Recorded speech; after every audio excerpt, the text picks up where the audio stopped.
오늘 우리에게 주신 하나님의 말씀, 우리가 함께 나눌 말씀은 시편 14강으로 시편 14편 1절에서 7절 말씀, 시편 14편 1절에서 7절 말씀 제가 봉독해 드리도록 하겠습니다. 어리석은 자는 그의 마음에 이르기를 하나님이 없다 하는도다. 그들은 부패하고 그 행실이 가증하니 선을 행하는 자가 없도다.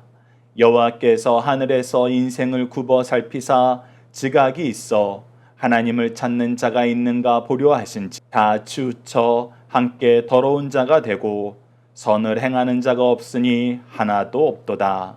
죄악을 행하는 자는 다 무지하냐. 그들이 떡 먹듯이 내 백성을 먹으면서 여호와를 부르지 아니하는도다. 그러나 거기서 그들을 두려워하고 두려워하였으니 하나님이 의인의 세대에 계심이로다. 너희가 가난한 자의 계획을 부끄럽게 하나 오직 여호와는 그의 피난처가 되시도다. 이스라엘의 구원이 시온에서 나오기를 원하도다. 여호와께서 그의 백성을 포로된 곳에서 돌이키실 때에 야곱이 즐거워하고 이스라엘이 기뻐하리로다. 아멘. 오늘 본문 말씀을 어리석은 자는 하나님이 없다 하는도다 라는 제목으로 함께 말씀을 나누도록 하겠습니다. 오늘 본문은 저희들 전체를 한 단락으로 보고자 합니다. 1절에서 7절 말씀을 가장 어리석고 교만한 자는 어떤 사람인가요? 그 이유는 무엇인가요? 키워드는 어리석은 자, 하나님 없다, 부패, 가증, 지각입니다. 자, 어제 말씀을 통해서 우리가 죄악을 범하는 자들에게 하나님의 통치를 믿었더라면, 하나님이 우리에게 공급해 주시는 것을 믿었더라면 그들이 굳이 죄를 짓지 않아도 되는데 하나님이 주시는데 그것을 깨닫지 못하고 도리어 거절하고 죄를 범하는 어리석은 인생이 있다는 것을 봤습니다. 그래서 요즘에는 그것을 국가가 하기 때문에 국가의 정책을 알았더라면, 그래서 즉 지혜가 있었더라면 죄에서 벗어날 수 있음을 확인하였습니다. 근데 오늘 본문 말씀은 우리에게 좀 더 중요한 말씀을 줍니다. 우리가 하나님의 공급하심을 받지 못하는 것은 나라가 충분히 공급해 줄 수 있는데 그것을 깨닫지 못하는 정도가 아니라 사실 그 나라가 우리 아버지라는 것입니다. 우리와 항상 함께 있길 기뻐하시고 우리를 어려서부터 기르시던 분이라는 거예요. 그래서 사실은 아버지가 얼마나 우리를 사랑하시는지, 아버지가 얼마나 능력이 있는지 우리가 모를 수가 없어요. 왜? 우리가 연약할 때, 어린아이였을 때 그분이 우리를 사랑해 주시는 것을, 그분이 우리를 공급해 주시는 것을 경험했거든요. 그런데 우리가 아버지의 공급하심을 거부하고 아버지의 사랑을 거부하고 죄악에 빠졌다. 그것은 마치 누구와 같은 거냐면 예수님이 우리에게 가르쳐 주셨던 돌아온 탕자의 비유와 같다는 것입니다. 그 내용을 우리가 오늘 본문 말씀을 통해서 확인해 보십시다. 1절입니다. 어리석은 자는 그의 마음에 이르기를 하나님이 없다 하는도다. 그들은 부패하고 그 행실이 가증하니 선을 행하는 자가 없도다. 이 어리석음은 하나님의 공급하심을 외면해요. 근데 이 외면하는 본질이 무엇이냐면 나는 아버지 없이 태어났어. 나는 아버지 없이 자랐어. 라는 그런 마음에서 시작한다는 것입니다. 즉 돌아온 탕자처럼 아버지의 사랑은 실컷 누렸으면서 아버지의 유산은 내가 갖고 싶어 하면서도 아버지를 인정하지 않는 거예요. 아버지를 부인하는 것입니다. 아버지의 사랑과 아버지의 능력과 아버지의 일하심을 내가 무시하면서 경멸하면서 내가 혼자서 스스로 태어나서 스스로 자랐고 스스로 잘된 것으로 여긴다는 것입니다. 그래서 그들은 부패예요.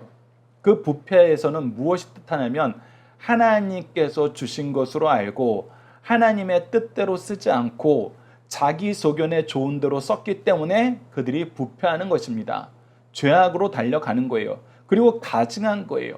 그들이 이미 받아놓고 값없이 받아놓고 또 값없이 요구하여서 자기 소견에 좋은 대로 행하면서도 자기가 한 척, 받지 않은 척 위선적인 삶을 사는 것입니다. 그리고 결국 무엇만 남아요? 죄악만 남아요. 탐욕만 남아요. 그래서 선을 행하는 자가 없는 것입니다. 그러나 이때도 하나님께서는 인생을 포기하지 않고 그의 자녀들을 포기하지 않고 찾기를 기뻐하십니다. 자, 어떤 사람을 찾기를 기뻐하십니까? 2절 말씀입니다. 여호와께서 하늘에서 인생을 굽어 살피사 언제나 우리를 살펴보고 계세요. 우리가 필요한 거 있으면 공급해 주고 계세요. 특히 우리가 성경에서 신학적으로 해석을 할 때 하나님이 우리에게 값없이 은혜를 베푸시는데 그것이 일반 은총이 있고 특별 은총이 있다 그럽니다. 일반 은총이라는 것은 하나님께서 이 온 우주 질서를 만드시고 우리에게 필요한 것을 공급하시는 일을 하시는 것은 우리가 어떤 상태에 있더라도 멈추지 않고 계속 하신다. 햇빛을 통해서 빛을 주시고 비를 통해서 물을 주시고 땅을 통해서 토양의 영양분을 주신다는 것입니다. 그래서 하나님이 일반적으로 공급하시는 것은 사람들이 죄를 범했든지 안 범했든지 온 우주가 하나님께 복종하든지 안 하든지 하나님께서는 사랑으로 그렇게 하시기로 작정하셨으니까 하신다는 거예요. 그런데 특별 은총은 무엇입니까? 우리가 하나님과 영원히 함께하는 삶을 살려면 하나님과 다시 화합해야 됩니다. 하나님과 하나 되어야 돼요. 그런데 그 하나 되는 것은 무슨 문제가 해결돼야 되냐면 죄의 문제가 해결돼야 됩니다. 근데 죄의 문제는 오직 예수 그리스도를 통하지 않고서는 해결이 되지 않아요. 그래서 예수 그리스도의 복음이 우리에게 특별 은총이고 오실 예수님에 대해서 가르쳐주는 구약과 오신 예수님에 대해서 선포하는 신약, 이 모두가 하나님이 우리에게 주신 특별 은총이라는 거예요. 그래서 이 특별 은총을 통해서만 우리가 하나님과 영원히 함께하는 영생, 하늘나라를 소유할 수 있어요. 그래서 지금 현재 이 생에서의 삶은 하나님께서 일반 은총으로 우리를 채우시지만 영원한 삶은 또 이 생에서의 우리의 승리와 성령의 풍성한 열매는 이 특별 은총을 통해서만 우리에게 주어진다는 것입니다. 그래서 이것을 주시려고 끊임없이 살펴보세요. 그래서 어떤 사람을 찾아요? 지각이 있어 하나님을 찾는 자가 있는지 보려 하신즉, 즉 참된 지혜는 뭐예요? 하나님을 찾는 거예요. 하나님을 경외하는 거예요. 하나님을 경외한다는 것은 어떤 뜻입니까? 우리가 지난주부터 시작한 잠언 말씀을 통해서 하나님을 인정하는 거예요. 하나님을 의지하는 거예요. 하나님의 기준이 나의 기준이 되는 거예요. 하나님의 말씀이 나의 길이 되는 거예요. 하나님의 뜻을 이루는 것이 나의 목표가 되는 것, 그것이 바로 하나님을 경외하는 것입니다. 그런데 인생은 죄로 인하여 타락하고 어떻게 돼요? 3절처럼 되어버렸습니다. 다 치우쳐 함께 더러운 자가 되고 선을 행하는 자가 없으니 하나도 없도다. 그 누구도 스스로는 선을 행할 수 있는 자가 아무도 남아있지 않았어요. 누구도 스스로는 하나님을 발견하는 지혜를 갖고 하나님을 경외하는 지혜로 살 수 없게 되었어요. 그래서 하나님이 무엇을 주신 거예요? 잠언 말씀처럼 하나님의 말씀을 주신 거예요. 하나님을 경외하는 것이 지혜의 근본이다라는 가르침을 주시는 거예요. 그래서 우리가 교회 안에서, 가정 안에서 경험하게 되는 것이 무엇이냐? 하나님께서는 우리에게 하나님의 말씀을 주셨을 뿐만 아니라 우리에게 이 말씀을 가르치는 영적 스승, 영적 부모도 허락하여 주셨다. 때로는 이 영적 스승이 나의 친부모가 될 때가 있고 때로는 다른 사람이 될 수도 있고 또 이것은 한 사람으로 멈추지 않고 많은 사람이 우리를 위해서 준비되어 있다. 그래서 반드시 하나님께서 우리에게 주시는 이 은총을 일반 은총이든 특별 은총이든 빠지지 않고 누리게 하신다. 그것을 우리가 보게 되는 것입니다. 그래서 이 은총을 거부하는 사람들, 이 은총으로 들어가지 못하는 사람들에 대한 평가가 4절입니다. 죄악을 행하는 자는 다 무지하냐? 그들이 떡 먹듯이 내 백성을 먹으면서 여호와를 부르지 아니하는도다. 네, 도리어 하나님의 축복의 통로였던 영적 스승들, 하나님이 우리에게 복을 주시기 위해서 세워놓으셨던 부모들을 우리가 무시하고 멸시하고 그들의 삶을 폄훼하고 어리석다라고 욕하면서 하나님을 찾지 않는 인생이 되어버린다는 것입니다. 그래서 죄악을 행하는 자들이 단순히 우리의 대적자가 아니라 우리의 자녀가 될 수 있습니다. 우리가 될 수 있어요. 받은 은혜는 자기가 당연히 누려야 되는 권리로 알고 그 은혜를 주시기 위해서 세우셨던 은혜의 통로는 무시하고 멸시하고 경멸하면서 자기의 탐욕을 채우려는 자들, 그런 자들이 죄악을 행하는 자들이고 무지한 자들입니다. 계속해서 5절 말씀 봅시다. 그러나 거기서 그들은 두려워하고 두려워하였으니 하나님이 의인의 세대에 계심이로다. 그러나 그들은 결국은 자기의 죄에 대해서 자복하고 회개할 수밖에 없게 돼요. 왜 그렇습니까? 하나님께서는 이 세상을 다스리시고 구원하시고 심판하시기 때문이에요. 의인들은 구원하시고 죄인들은 심판하세요. 그것을 우리가 끊임없이 경험하고 하나님은 그 구원의 역사를, 심판의 역사를 드러내시기를 기뻐하신다는 것입니다. 의인들과 함께 하시는 것을 우리에게 항상 보여주세요. 6절 보시죠. 너희가 가난한 자의 계획을 부끄럽게 하나 오직 여호와는 그의 피난처가 되시도다. 예, 우리가 가난한 자라고 얘기했을 때는 팔복 말씀과 연결해서 이 가난의 의미를 여러분들 꼭 기억해 달라고 부탁을 드렸습니다. 이 가난의 의미는 무엇입니까? 내가 은혜가 아니면 살 수 없는 상황에 있는 자들, 그것을 고백하는 자들이 가난한 자들이었어요. 즉 우리가 하나님 앞에 무릎 꿇어서 회개하라 천국에 가까웠느니라 했을 때 내가 하나님의 임재 앞에 있음을 깨닫고 하나님 앞에서 하나님의 은혜가 아니면 살 수 없습니다 라고 고백하는 자들이 가난한 자들이었고, 그것이 영적인 것이든 육적인 것이든 우리는 이 가난한 삶을 살아야 된다는 거예요. 그래서 여기서 가난한 자들은 하나님을 인정하고 의지하는 자들이에요. 그러면서 이 인정하고 의지하는 사람들의 삶을 악인들은 부끄럽게 해요. 그렇게 살아서 되겠어? 그것이 너희들이 승리하는 삶의 원리가 될 수 있겠어? 그런 식으로 해서 우리를 이길 수 있겠어? 이렇게 얘기한다는 거예요. 그러나 우리에게는 누가 계세요? 하나님이 계세요. 하나님이 우리의 피난처가 되세요. 그래서 돌아온 탕자의 비유에서도 이 아들이 하나님이 주신, 아버지가 주신 은혜를 가지고 그것이 자기의 권리인 줄 알고 아버지를 죽은 사람 취급해서 자기의 유산을 받아가지고 먼저 세상으로 나가요. 그래서 세상에서 처음에는 하나님이 주신 은혜를 가지고 자기가 좋은 것을 행하면서 사람들에게 인정받습니다. 환호를 받아요. 그러나 그가 모든 것을 탕진하다 어떻게 돼요? 세상은 그것을 받아들이지 않아요.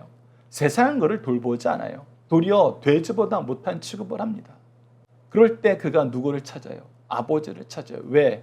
아버지는 우리의 피난처가 되니까. 아버지의 권 속에 있는 자들은 모두 평안을 누리니까. 그래서 7절 말씀이 선포가 되는 것입니다. 이스라엘의 구원이 시온에서 나오기를 원하는도다. 하나님은 하나님의 통치를 어디를 통해서 보여주길 기뻐하시냐면 하나님의 임재가 약속된 우리가 기도하는 장소인 성전, 교회에서 선포되길 기뻐하세요. 그곳에서 누가 선포합니까? 하나님의 백성인 우리가 선포하는 거예요. 6절에서 우리가 고난을 당하나 하나님이 우리의 구원 되심을 선포하면서 하나님의 통치가 선포되는 거예요.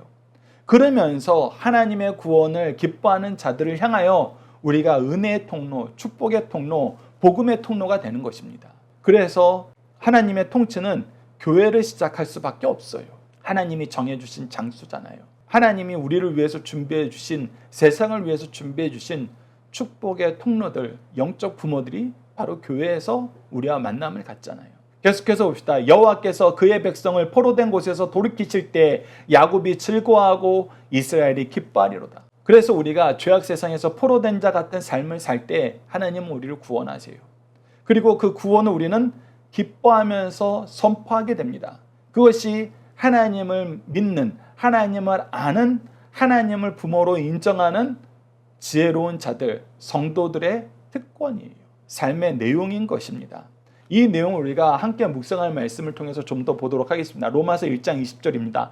창세로부터 그의 보이지 아니하는 것들 곧 그의 영원하신 능력과 신성이 그가 만드신 만물에 분명히 보여 알려졌나니 그러므로 그들이 핑계치 못하리라. 네, 하나님께서는 이 모든 세상에 그들이 선하건 악하건 하나님의 뜻을 따르건 따르지 않건 하나님의 은총을 베푸세요. 은혜를 베푸세요. 그래서 하나님을 알게 하세요. 하나님을 인정하게 하세요. 그런데 그것을 거부하는 자들이 있다는 것입니다. 로마서 1장 22절로 23절을 보시죠. 스스로 지혜 있다 하나 어리석은 자가 돼요. 예, 스스로 지혜 있는 자들은 어떤 자들이냐면 나 이제 아빠 없이도 살 수 있어. 그런데 나 아빠 없이도 살 수 있어 라고 얘기하는 이 놈들이 사실은 아빠의 사랑을 가장 많이 받고 그 은혜를 가장 많이 누렸던 자 중에서 나온다는 거예요. 이스라엘 민족 중에서 나왔고 지금도 하나님의 일꾼 중에서 나오는 거 우리가 주의 깊게 살펴봐야 됩니다. 그러면서 그것이 스스로 지혜 있다라고 여겨요. 하나님을 인정하지 않고 나는 혼자서도 잘 살 수 있어. 이 말은 이루어지지 않는 헛된 말이에요. 스스로 잘 살 수 있지도 않고 하나님 없이도 존재할 수 없었어요. 그런데 이런 얘기를 하면은 자기가 잘난 줄 알아요. 스스로 지혜 있는 줄 아는 거예요. 그러나 그것은 도리어 어리석어지는 거예요. 미련해지는 거예요. 악해지는 거예요. 썩어지지 아니하는 하나님의 영광을 썩어질 사람과 새와 짐승과 기어다니는 동물 모양의 우상으로 바꾸었느니라. 그러면서 하나님이 없으면 자기네들끼리 잘 살고 자기네들의 지혜가 넘치는 건 줄 알았더니 이놈들이 기껏 하는 일이 무엇이었냐면 하나님 자리에 자기보다도 못한 피조물들을 세워놓는 거예요. 자기가 하나님의 은혜로 축복을 해야 되는, 자기가 다스려야 되는 그것들을 자기의 신으로 만든다는 거예요. 그래서 모든 샤머니즘이 그래요. 그리고 우리가 사도행전에서도 하나님이 주신 땅을 내가 통치하지 않고 그 땅을 판 돈의 노예가 되어서 스스로 노예 자리에 들어갔던 거, 그것을 하나님께서 징계하시는 것을 우리가 보게 되잖아요. 이처럼 하나님은 우리가 다스려야 되는 거, 우리가 하나님의 은혜로 축복해야 되는 대상을 섬길 때 이것이 얼마나 미련하고 악한 것인지 알게 하십니다. 사도행전 17장 27절 보시죠. 이는 사람으로 혹 하나님을 더듬어 찾아 발견하게 하려 함이시미로다. 그는 우리 각 사람에게 멀리 계시지 아니하느니라. 즉 하나님께서 우리에게 은총을 베푸실 때는 우리가 그를 찾아야, 우리가 어떤 자격을 갖춰야, 우리가 어느 수준에 도달해야 하나님께서 은혜를 베푸시는 것이 아니라 우리가 연약할 때 더욱 우리를 찾아주신다는 거예요. 그래서 세상 사람들아, 하나님이 너희들을 얼마나 사랑하는지 너희들이 경험할 수 있으면서도 외면하고 있구나. 하나님을 보라 그런 거예요. 디도서 1장 16절 보시죠. 그들이 하나님을 시인하나 행위로는 부인하니 가증한 자요 복종하지 아니한 자요 모든 선한 일을 버리는 자니라. 네, 하나님을 인정한다고 해요. 하나님이 나에게 도움이 되는 것 같고 하나님 믿는 사람들을 내가 잡아먹으려면 나도 하나님 믿는 척 해야 돼요. 그러나 말로는 그래요. 그러나 그 행위로는 부인하고 하나님을 인정하기보다는 자기 의만 내세우려 그러고 절대 하나님의 말씀에 복종하지 않고 하나님이 우리에게 맡긴 영혼들은 하나도 돌보지 않는, 모든 선한 일은 버리는 그런 삶을 사는 그런 거짓 선생들이 우리 사이에 있다는 것입니다. 로마서 11장 36절 같은 선언을 할 수 있는 자가 지혜로운 자예요. 이는 만물이 주에게로 나오고 주로 말미암고 주에게로 돌아갑니다. 그에게 영광이 세세히 있을지어다. 아멘. 모든 것이 하나님으로부터 시작하고 하나님으로부터 말미암고 하나님께 돌아감을 우리가 인정하면서 하나님의 창조와 통치와 구원과 심판을 인정하면서 하나님이 행하신 그 놀라운 일을 찬양하는 영광 돌리는 삶을 사는 우리 승리의 산 가족 여러분들, 강성성경연구원 여러분을 대해 기도합니다. 중심 사상을 봅시다. 첫 번째, 하나님의 존재와 역사하심을 부인하는 것은 가장 크고 중한 죄입니다. 육적인 부모를 부인하는 자식이 가장 어리석고 악한 자식인 것처럼 영적인 부모인 하나님을 부인하는 사람은 가장 어리석고 악한 자입니다. 하나님을 부인하는 자는 반드시 가장 엄하고 중한 심판을 받습니다. 이와 반대로 말씀은 하나님을 인정하고 그를 섬기는 인생이 가장 선하고 지혜로운 것임을 가르쳐 줍니다. 두 번째, 하나님은 인생을 굽어 살피시며 영적 지각이 있는 자를 찾으십니다. 사람들은 하나님을 떠나며 하나님과 함께 있기를 원치 아니하나 하나님께서는 늘 인생을 굽어 살피십니다. 인간은 죄를 범하며 하나님을 찾지 않습니다. 이들의 삶은 하나님의 기준에 의하면 범죄 상태에 있는 것입니다. 이러한 인생까지 하나님께서 굽어 살피심을 알고 모든 인생은 죄된 삶을 버리고 하나님께 즉시 돌아와 하나님을 바로 섬기며 살 것을 가르쳐 줍니다. 세 번째, 무신론자들이 받을 보응과 그 결말을 보여주고 있습니다. 하나님이 없다고 주장하는 무신론자들은 금세와 내세의 두려움과 수치를 당할 것입니다. 그러나 하나님을 믿는 자들에게는 즐거움과 기쁨이 있고 역사는 하나님을 섬기는 의인들에 의해서 시작되고 진행될 것을 강력하게 가르쳐 주시는 말씀입니다. 자녀들과 함께하는 기도 훈련 내용으로 함께 기도하도록 하겠습니다. 세상 질서를 통해서 하나님의 통치를 나타내시고 하나님의 말씀을 통해서 분명하게 믿게 하시는 지혜의 하나님, 하나님이 없다는 어리석고 교만한 자들의 주장에 현혹되지 않도록 말씀으로, 은혜의 역사로, 기도의 능력으로 우리를 양육하여 주심을 감사합니다. 하나님의 말씀으로 이야기하면 하나님을 분명하게 전할 수 있는데 세상이 용납하지 않는다고 우기고 말씀으로 다가가기보다는 세상 각종 기준으로 이야기하다가 연약한 자녀들을 바르게 양육하지 못함을 용서해 주소서. 우선 연약한 우리 자녀들을 말씀으로 잘 양육하는데 힘쓸 수 있도록 도와주소서. 현대사회의 주류가 이를 허락하지 않을 때 지혜롭게 가정과 교회에서 더욱 힘써 말씀을 배우고 가르치게 하시고 하나님이 없다 하는 사람들에게 전할 말씀과 증거를 잘 준비하여 하나님의 살아계심과 통치하심과 심판하심과 구원하심을 언제나 얼마든지 선포할 수 있도록 도와주소서. 예수님 이름으로 기도드립니다. 아멘. 오늘 우리가 먼저 하나님의 말씀으로 하나님의 창조 되심과 예수님의 구원주, 부활주 되심과 성령님의 보혜사 되심을 잘 증거할 수 있도록 함께 기도하며 말씀이 다양한 모습으로 확장되길 기도하는 시간이 되었으면 합니다.